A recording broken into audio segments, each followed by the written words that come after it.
Welcome to the Hidden Figures podcast, Behind the Numbers with the Restaurant Scientist. Within this podcast, we take an in-depth look into the economics of the food service and restaurant industry.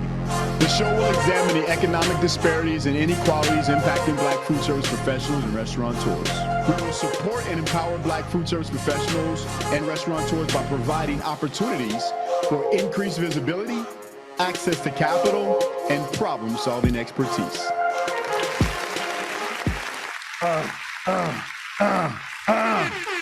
What it is. Absolutely. Welcome to another episode of Behind the Numbers with the Restaurant Scientist. My name is Jason Wallace, and I am the Restaurant Scientist, and here we take an in-depth look into the economic impact of the food service industry as it has on our communities across America. And today's show, I'm very, very proud to have my friend.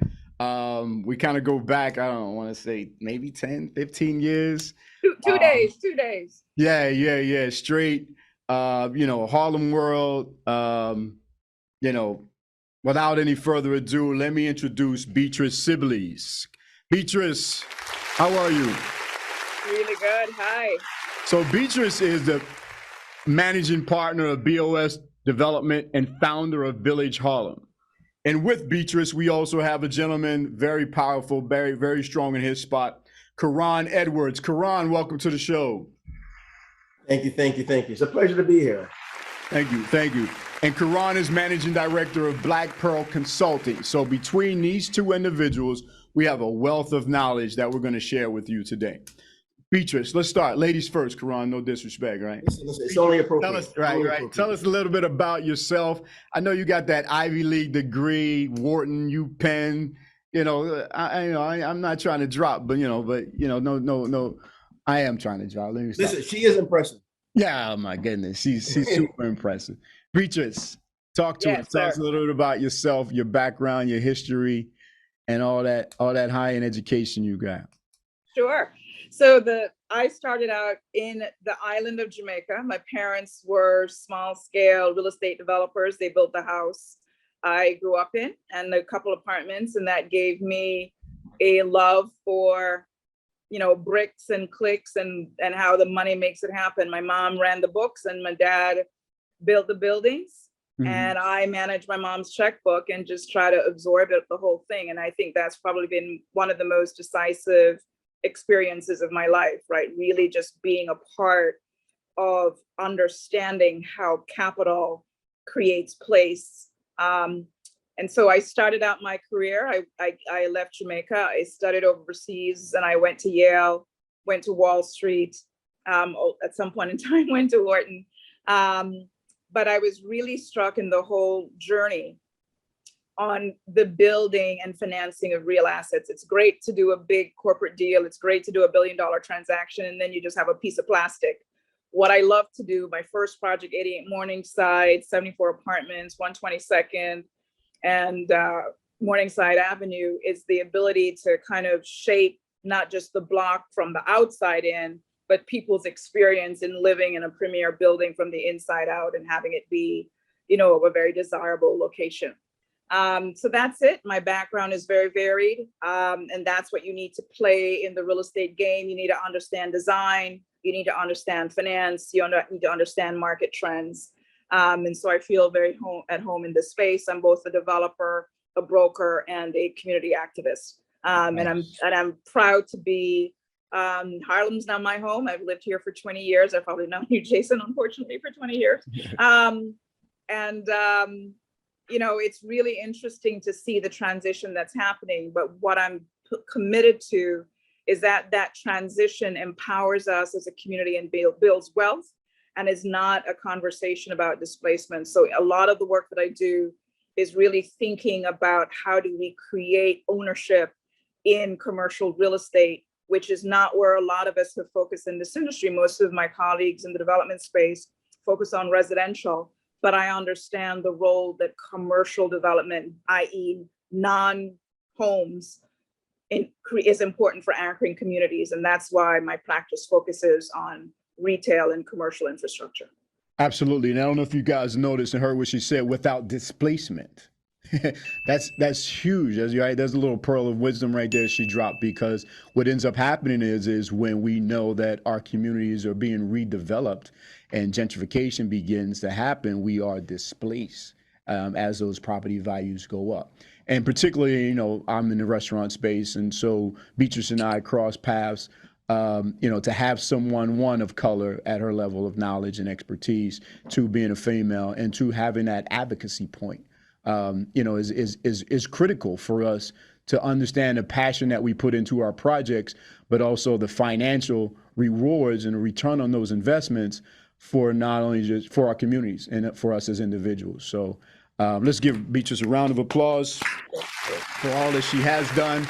And, she's got more blessings in store for us to come. Keron Edwards, let's shift over to you, sir. Tell us a little bit about your background again, so just so my listeners can understand. Keron is coming from financial operations, so you heard Beatrice speak a little bit about the financial components of what we do in operations and operational efficiencies, and here we have Keron as an expert in that field. So Keron, welcome to the show, and tell us a little bit about your background. Really happy to be here. So, similar to Beatrice, I born and raised in Jamaica, came to the States as a teenager, went to University of Connecticut, got my accounting degree, first job, PricewaterhouseCoopers as an auditor, then moved over to GE Capital, where I did some M&A work, so mergers and acquisitions. So, selling parts of the company, buying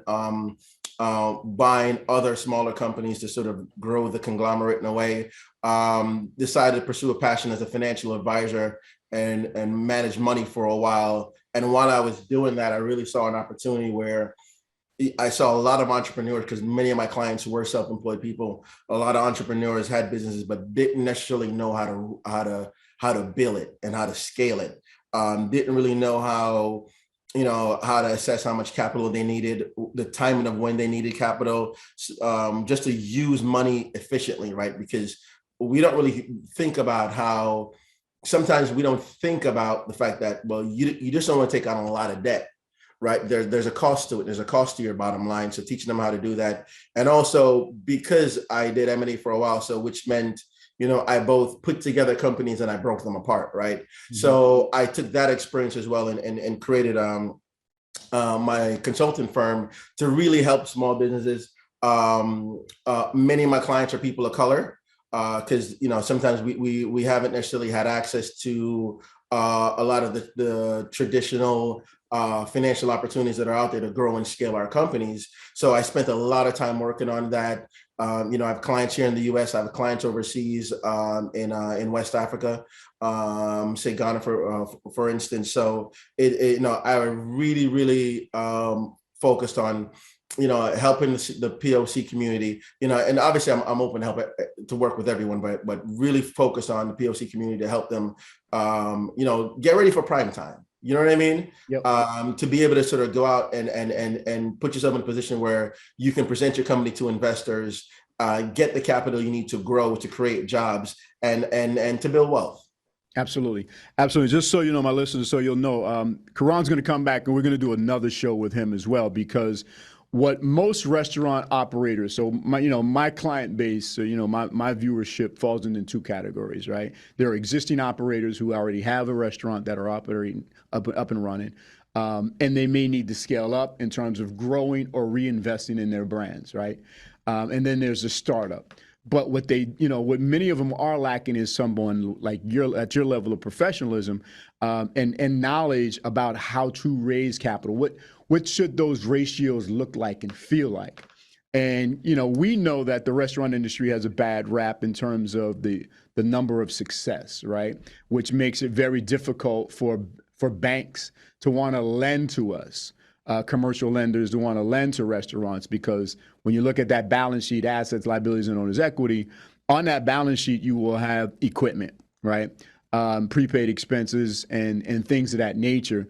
The value of that is probably already depreciated. But what a lot of restaurants are afraid of and not knowledgeable about, Keron, which is why we want to come back and do another show, is, like you said, what's the cost of that capital, right? So investors who will take higher risk, higher reward, that may want 12, 15, 17% return on their investment if they're going to invest in a restaurant, right? If there's no real estate attached to it. But, you know, on the other side of that, that debt, right? If you can get those numbers up and you can have a solid balance sheet, because that's really where the wealth is determined, right? Not on the income statement, it's on the balance sheet and saying, okay, how stable, how solvent is this business? Then you can go to the bank and be in a better position and then maybe pay 3 to 7% interest for the cost of that capital versus that 12 to 15%. Now, again, it's a slippery slope there. I mean, you're the expert. You may want to chime in a little bit here without going too deep on them. But, you know, I often find myself, do I take on debt as a restaurateur early on because that's a payment that has to be made, right? Yeah. Right, from the very beginning. And, you know, if that cash flow is limited, then that restaurant cannot survive or won't survive in those earlier years. But the cost of that debt in the long term is much cheaper than the cost of the equity. But with the equity, there's no guarantee that, you know, there's going to be dividends paid out. Yeah, and listen, I think, you know, it's something that's very, very important to consider and think through, because you know, one of my previous clients, you know, they were essentially going to Wall Street and getting you know, hard money loans at 40% when they had a very cash flow rich business. So I literally had to sit them down and say, hey, listen, I think if we change a couple of spending patterns, you know, do things like, let's prepare financials for the last 3 years, we can get you bank ready, right? Because, you know, you're kicking off about $750,000 in cash flow, but that's being eaten up by, you know, 40% interest on debt, which is crazy. Yeah. Right.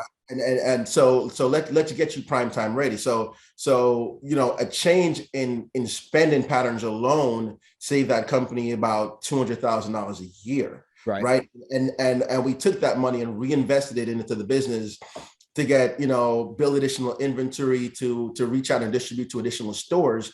And it makes a huge difference. So, you know, there's a lot of things we can do along the way to change the long-term success of the company, but you have to be strategic about it. Nice. Absolutely. And I'm going to use that term going forward, but I'll give you credit for it. Bank ready. I love that. Like, right? Bank ready. Are you bank ready? Like, come on, bro. Are you really bank ready? I love that. I love it. I love it. I love it. I love it. All right. So, Beatrice. Yes. Talk to me about how the commercial real estate industry, talk to me about the current state of Blacks in the commercial real estate segment. Okay. So if I could just talk about the commercial real estate market in Harlem. Okay. Right. So very few of the real estate sites, a lot of our listeners today are restaurateurs. Very few of the commercial buildings in Harlem are owned by African-American investors, people of color investors, right? So one of the things that we have to think about is long-term ownership of our community. And as a connection to what Keron and I are doing, we're really like a right-left play, right? If you control your real estate, it actually helps to make you more bank ready, right? Because you have a balance sheet. So really thinking about, as we build our businesses, to think about real estate as part of the long-term viability. If you look at what we have in Harlem and look at some of our icons, we are down to so few. We're down to one standing jazz club, Minton's from the Legacy era, Minton Cecil's. If you look at what happened to Lenox Lounge, we know that Lenox Lounge failed when they doubled the rent, right? And now Lenox Lounge is a Wells Fargo ATM. If you look at that in contrast to what happened with Sylvia's, which is that Sylvia's is now on Monday, God bless, celebrating its 60th anniversary, you know, big kudos to the family, because they own and control their real estate. Absolutely. And so one of the things that we have to think about in communities like Harlem, yes, it's important to own your apartment, but it's also equally important to own your real estate. So what we have in Harlem is we have initially a lot of our vendors were along 125th Street. 125th Street is clearly big Boxville. A lot of our vendors moved on to the avenues. I was a part, Jason, probably when we met in the community board in 2008, 2009, when we were going through that crisis of supporting small businesses through my work through the Economic Development Committee to form, along with 9 other entrepreneurs, Harlem Park to Park, to support small businesses and basically to create critical mass along the avenues. When we started in 2008, 2009, there were very few what you would call white tablecloth restaurants, right? Of our 9 founders, the 6 in food were Sylvia's, Make My Cake, Sete Pani, Chez Lucien, Society Coffee, Carl's now doing 67 Orange, and Melba's.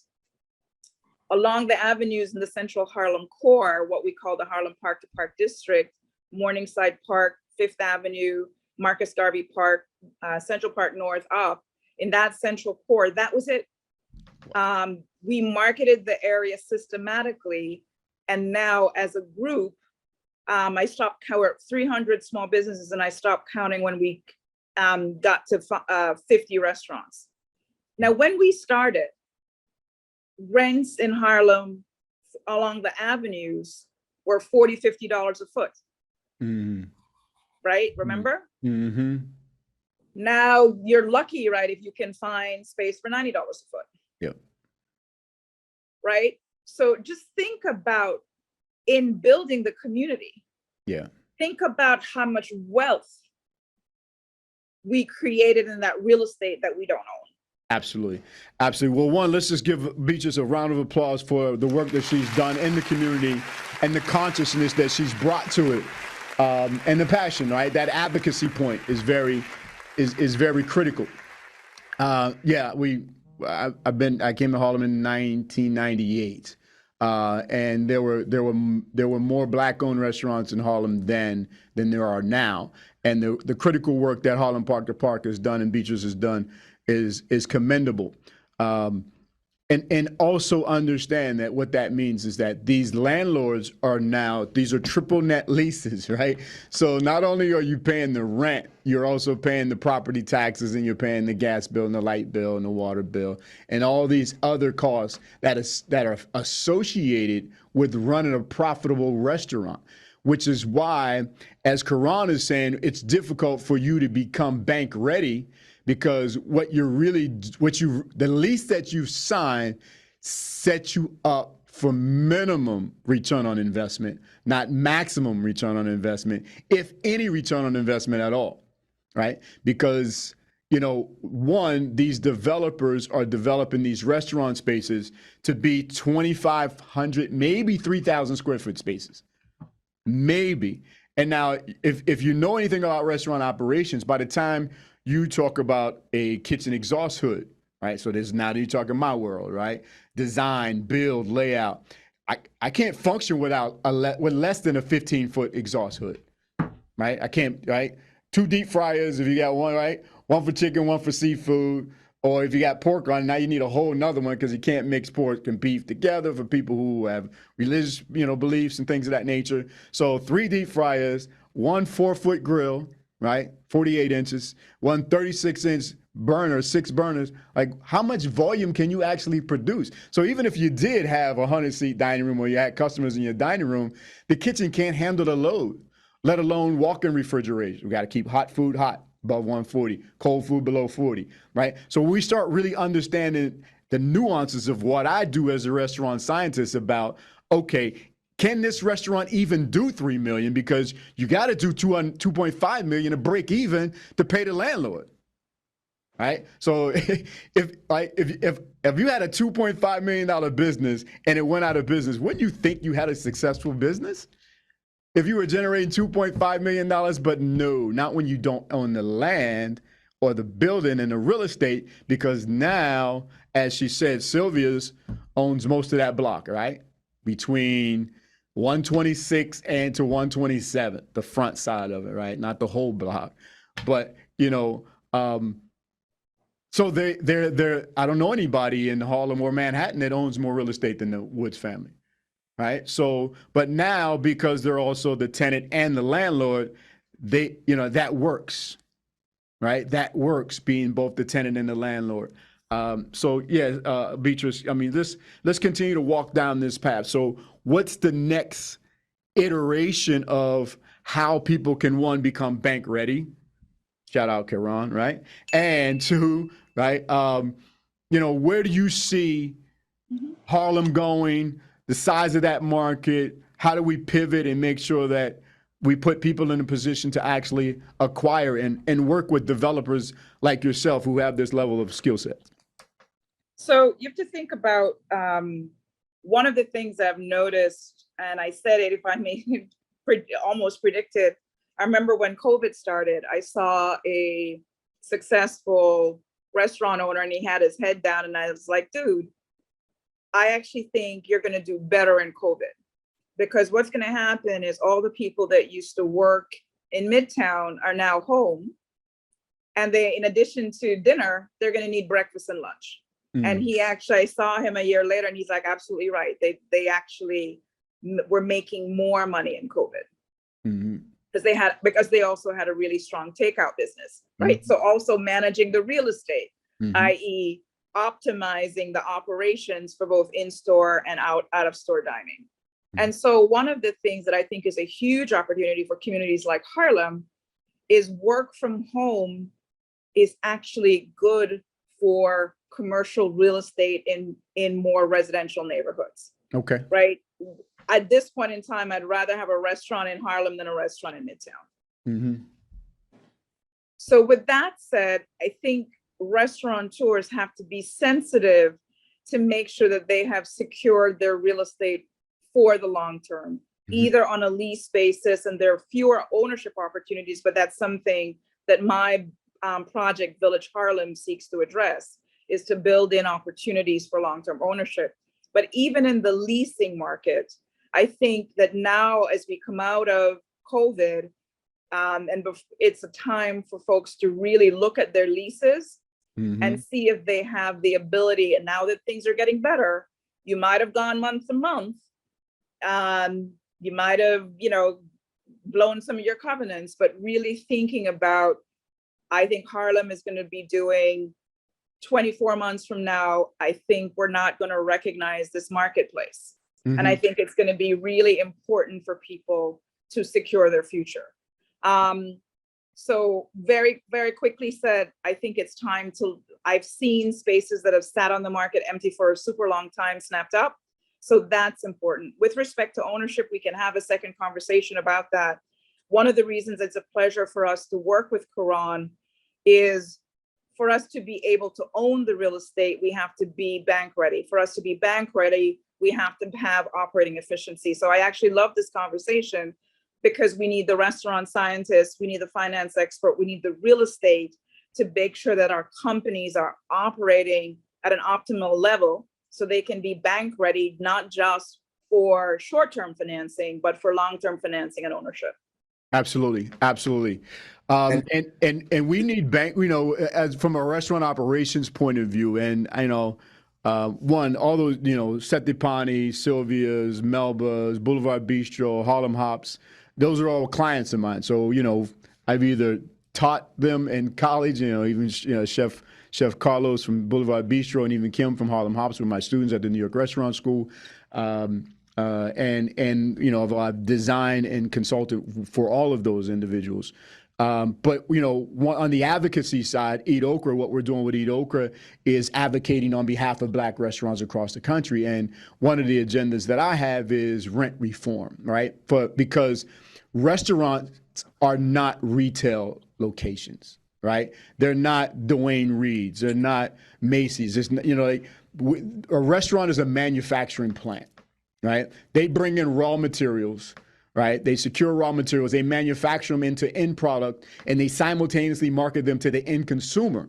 So to give me the same retail lease that you would give a real retailer, is not fair to the restaurant industry. So as Beatrice said, to those of you out there, not only just in Harlem, but across the country, you need to revisit your lease. You need to give me a call, give somebody, so that we can bring you into our ecosystem of people like Keron, like Beatrice, like myself, that could help you understand how to renegotiate that lease going forward, because you're signing a 10-year lease.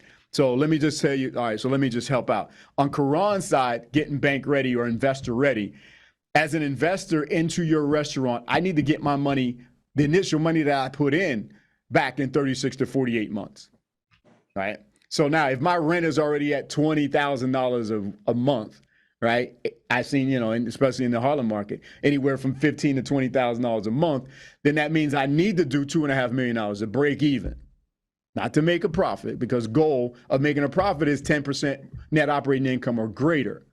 Right. So now if my lease is prohibitive of me making a profit, now the investor's not happy, because now I'm not going to pay that investor back till 60 months. Now 5 years. Now I only got 5 years left on that lease. Right. So the idea is that to understand the numbers between what Keron is telling us, right, and understand the real estate between what Beatrice is telling us and what I'm telling you from an operational point of view is, I need to get all my money. If I had to invest $600,000, have $1 million, I need that. I need all that shit back in 3 years. I need all that shit back in 3 years. Exactly. Now I got 7 years left. Now that's really when you start to make money going forward. It's after you, everyone who put in, your auntie, your cousin, your brother, anybody that you may know, celebrities that invested in you as the brand. You got to pay them back first, and then we all begin to make money. So if the lease is horrible and I don't start to break even until year 5, there's no way I'm going to maximize my return on investment till year 10. That was free gem right there. We dropping some bombs over here, knowledge. Go ahead, Keron. To that point, right? It's very important that when you have a concept that you truly believe in, that you believe it will work, that was a long bomb. That you believe is scalable, you really need to think long term in how you set things up. Absolutely. Right. That goes to the leases. That goes to how you think about hiring employees, because sometimes I see the the aversion to risk, right? Like you don't want to go all in when you really need to be successful. And that may mean, to your point, right, like getting a longer term lease, because we know it'll take us 5 to 7 years to really make some real money on the right. Absolutely. Initially, you're just, as an investor, you're just giving me my money back. That's it. So I can redeploy it somewhere else. Right. Right. So which means now, all right, that's when I want to start seeing it. But it means, hey, is it a 2, a 5, a 10, a 20, 15-year lease? How do we think about those things differently? And I know, Beatrice, you're more the expert in that. But the point I'm making is about when you believe in what you're doing, is being willing to take the risk, because that can be a very much a hindrance for us. Absolutely, absolutely. Beatrice, and before we got time, so we're going to spend some time talking about Village Harlem. But last thing, what are some of the roadblocks and challenges in this space that we need to be aware of, Beatrice? Right. So one of the things that, from a real estate perspective, when you think about residential development, the question people ask is, do you want to be the most expensive house on the cheap block, or the other way around? Yeah, right? The least expensive house, right? And one of the things that people always want to go, and I look at how people choose their real estate, right? I remember when I bought my townhouse here in Harlem, people told me that townhouses in Harlem would never be worth more than 300,000. So if I was buying a show for 200 and I had to put in 200, I was always going to be behind the 8 ball. And we know that's not how it turned out. Mm-hmm. And so one of the things I have to just say to restaurateurs is, really think about your real estate strategy and where you choose to locate. Mm-hmm. One of my favorite cafes, I think, Jason, that's where we had coffee most recently, is Monkey Cup. Mm-hmm. And Monkey Cup chose to go on 7th Avenue when 7th Avenue wasn't a destination, and they went into retail space that had been empty, I think at that point, probably for 5 years. Mm-hmm. And because of their anchoring that site, all the 2 empty spots next to it are now filled up with a eyebrow place and a nail place, but they anchored it. and now they're bursting at the seam, right? And so you have to think about this. So I give them credit for having enough confidence in their concept that they knew they would make it a destination, and they were able to, and I hope to God they signed a long-term lease, because now they've made that spot. Right. Absolutely. And right. And so we have to think about and I know that you've got a national audience, but forgive me if I'm Harlem all the time, but you have to think about now, if you're opening up in Harlem, do you really need to be like paying premium rent to be next to an already successful restaurant and already successful retail? Are you going to be like Ponte and stretch it up a little bit and go in the 140 on 7th Avenue and make that location? Right. Right. Absolutely. Absolutely. And if your concept is right, Beatrice is absolutely correct, because, most restaurants are destination spots. So, wherever you go, if your product is good, your service is good, people will come. We'll come find you. They'll come find you for sure. For sure. For sure. Absolutely. So again, just to my listeners and for those that watch as well, this is what you get. You know what I mean? I'm part of an ecosystem of Black professionals knowledgeable about what they do in each individual lane and space. So please reach out to me, myself, or Beatrice. If you Beatrice, some of these people start following me because of you on the show, or Keron. We're going to circulate this information so that we can really help people learn how to build wealth, because especially in this restaurant game, this is not a hobby, and I know a lot of people, I'm passionate about cooking. Nobody's passionate about not being able to pay your bills and having a personal guarantee be signed on a lease. And now the landlord's coming after you, and and now your investors are not happy, and your auntie gave you $20,000, of her last $22,000. And, now you feel bad that you can't pay them back. So, this is not a hobby. This is about building wealth. And then ultimately, for me, I'm even talking about licensing and franchising. So, we have access to all of those things in the food service world. So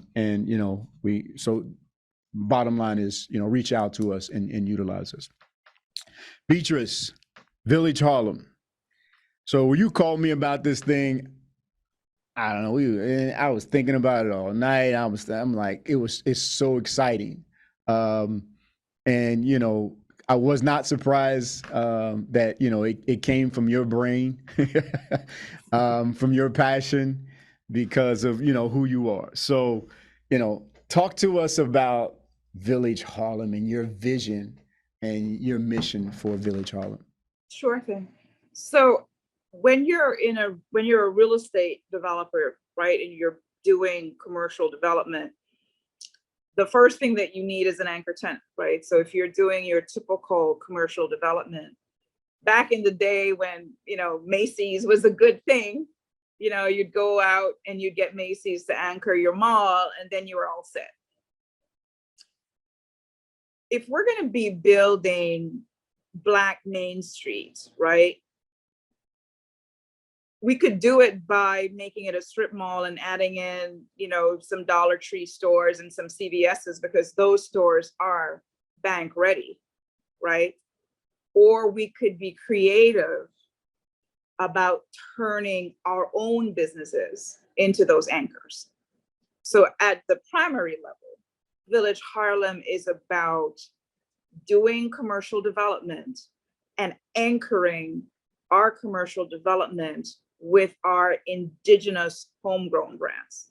That's why I'm partnering with Keron, is because if I'm a developer and I'm going to be anchoring my real estate, and I got to pay my mortgage on my real estate, and I've got to sign my personal guarantee on my real estate, right?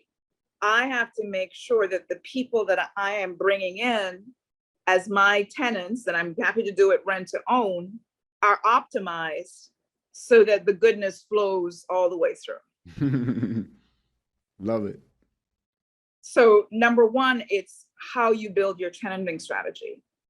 And then the second part of it is my success as a developer, right, is based on your success as a business. I was speaking to my lawyer the other day, and she told me that, there's this client of hers that she was like, not a client, someone that she knew, and he had, all this liquidity, and his kids had 3 horses, and she thought he was this big real estate developer.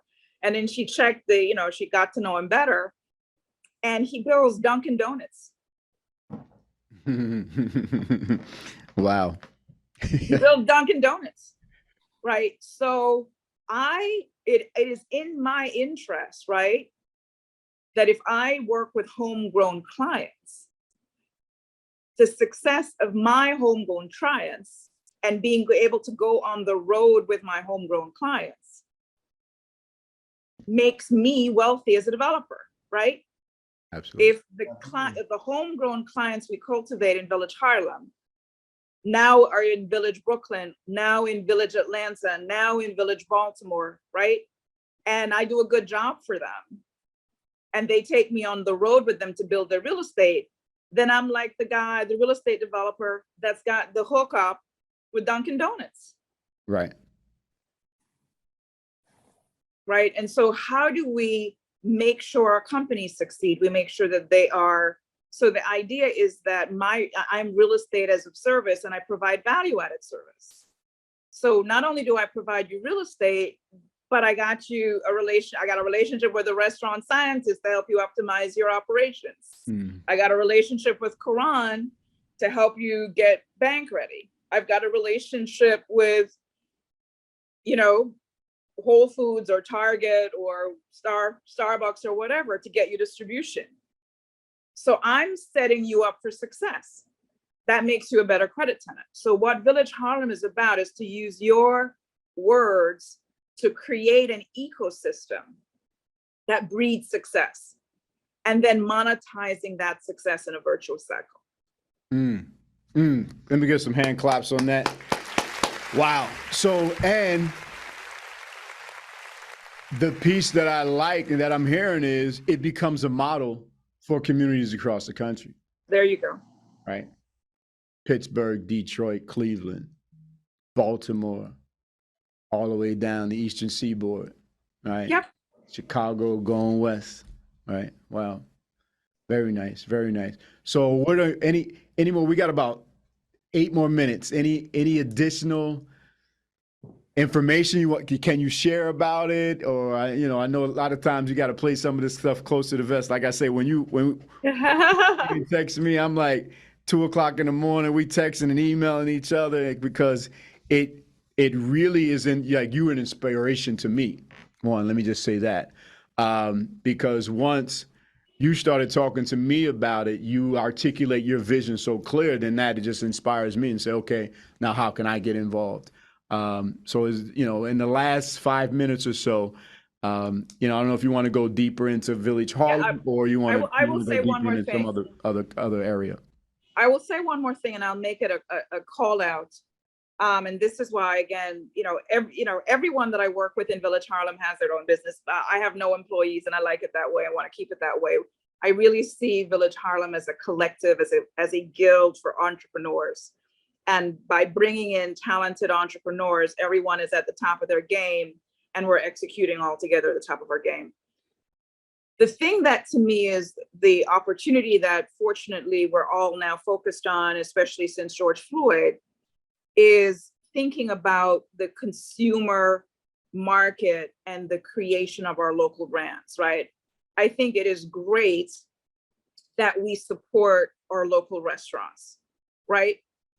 But also those restaurants there is also the opportunity for you to expand beyond your store. Mm-hmm. And that expansion beyond your store is not only an expansion into takeout, there is also the opportunity to expand into product. So the idea of, Cholula just sold, a bunch, it sold once, sold twice. It finally went into a major conglomerate for $900 million for hot sauce. Right? Right. So as you think about kind of, not only taking your auntie's last $20,000, one of the companies that we're working with right, also took his mother's ginger drink recipe that his mother probably got from her mother. And we're now working to support them in getting major distribution. Right. So the call that I would make out is, as you think about the assets that you have in your entrepreneurial repertoire, if you think you have a product that is scalable and that we can work with you in the Village Harlem ecosystem, I call it the first mile and the last mile. The first mile, product development, the last mile, product marketing. So we're going to do that, have the real estate for that in communities like Harlem. But then we're going to also have a hub and spoke system to connect with the logistics and the manufacturing infrastructure locally, regionally, nationally, globally, to make sure that you have an efficient procurement and logistic infrastructure. So that's what we'd work with folks like Keron. You know, we are now in a global marketplace. You know, so that we are creating a guild to allow folks to operate best in class and to operate globally. Nice, nice. We're including that distribution system as well. How do people get in touch with you, Beatrice? The easiest way to reach out to me is on LinkedIn. I'm Beatrice Sibblies, Beatrice, Beatrice Sibblies, Sibblies on LinkedIn. I'm easy to reach on LinkedIn. And my email is beatrice@bosdevelopment.com. Beatrice@BOS, like Boston, bosdevelopment.com. Easy to reach. Got it. Keron, any final remarks? Yeah, listen, I'm excited to work with Beatrice in Village Harlem. You know, as we go along and opportunities present themselves to us, we realize there's really a space here for us to provide exceptional value to a lot of people with smart business ideas, right? That have good products, that need scale, need distribution, and really needs skill and expertise in their execution. And that's what we're here for. We are for the culture. You know, we want to support our communities. We want to make them bigger. We want to make them stronger. So, you know, I'm excited to go down this path. I'm excited about the prospective clients that I know will be coming to us for our help. And similar to Beatrice, if you need to reach me, LinkedIn is very easy. It's Keron, Keron Edwards, Edwards. Or you can just shoot me an email as well, keron.edwards120@gmail.com. Nice. Let's give him a round of applause. Wow. This was a fruitful conversation. And I'm hoping that my listeners really were able to kind of hone in. And if you need to go back and watch and listen again and again and again, because there's a lot of knowledge dropped there, you know, please do so. Beatrice, Keron, I want to thank you for participating and bringing your level of knowledge. I'm looking forward to working with you in the future, Keron. I know you and I just met. Beatrice, it's been a pleasure clearly knowing you all these years, and looking forward to doing bigger and better things with you, beside you and behind you, to support whatever it is that you need. You know how I get down. You know, I'm just real about mine, and you know, I stay in my lane when I need to, but I bring my level of expertise and knowledge to the table for all of us to grow from. So, without any further ado, I want to thank everybody for watching and listening. My name is Jason Wallace. Oh, I need to thank my sponsors. Without Eat Okra, none of this would be possible. So we wouldn't have these lights. We wouldn't have my man back there behind the booth on his equipment doing what he does. So we want to thank Eat Okra, the sponsor. And if you haven't already downloaded the app, download the app, Eat Okra. Go to Instagram and see us on Eat Okra Instagram, and follow us on Facebook, Twitter, and all those things. So until we meet again, drop that beat. Power to the people.